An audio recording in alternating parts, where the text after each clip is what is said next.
this programme is an opportunity to be explicit about the driving mission of this government. So let me make it abundantly clear.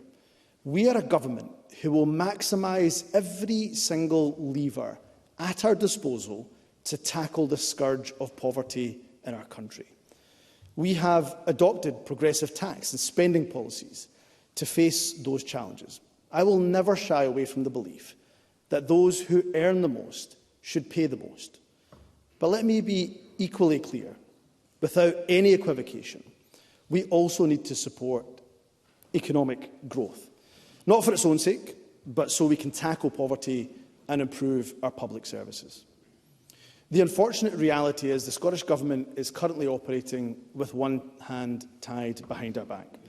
Scotland has had no control over the fallout from the UK Government's disastrous mini-budget, or Brexit, or over a decade of austerity.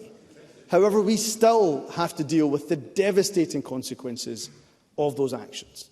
To give just one example, in the past 5 years, we have spent more than £700 million in countering the impact of Westminster welfare cuts alone. That's why this government will never stop believing that decisions about Scotland should not be made by a government based in Westminster, but by the people of Scotland.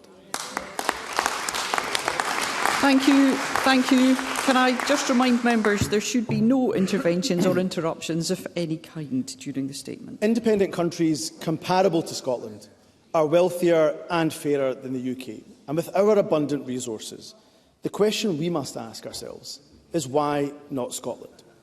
In proposing the case for independence, we will set out a positive vision for Scotland's future, and there is much to be positive about.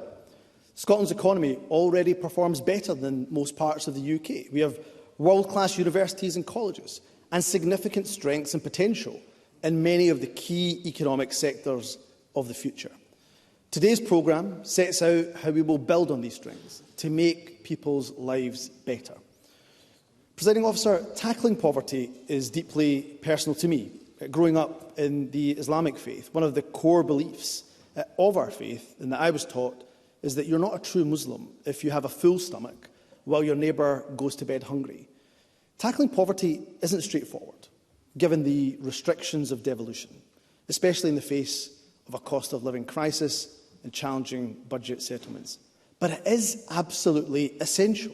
So whether it's faith or your humanism and ingrained sense of social justice, we must all surely unite in saying that in 2023, with the abundance of wealth we have as a society, it is morally indefensible that people in our country, frankly our planet, go to sleep hungry. So my first announcement today is this, that by February we will remove income thresholds for our Best Start Foods programme, meaning a further 20,000 pregnant mothers and children will benefit from financial support for milk and healthy food.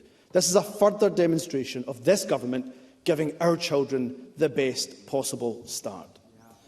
And we will invest more than £400 million in the Scottish Child Payment to help more than 300,000 children across the country.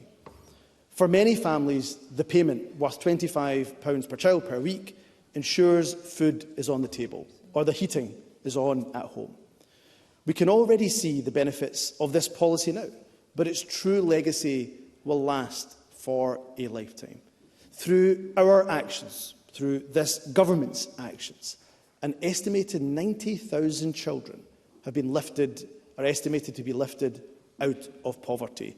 That is the difference this government is making. The Scottish Child Payment is part of a total investment of more than £5 billion in Scottish Government social security payments, which supports more than 1.2 million people the length and breadth of Scotland. I can confirm that funding will increase by almost £1 billion in the year ahead, and we will continue to explore what more can be done to tackle poverty during the budget process.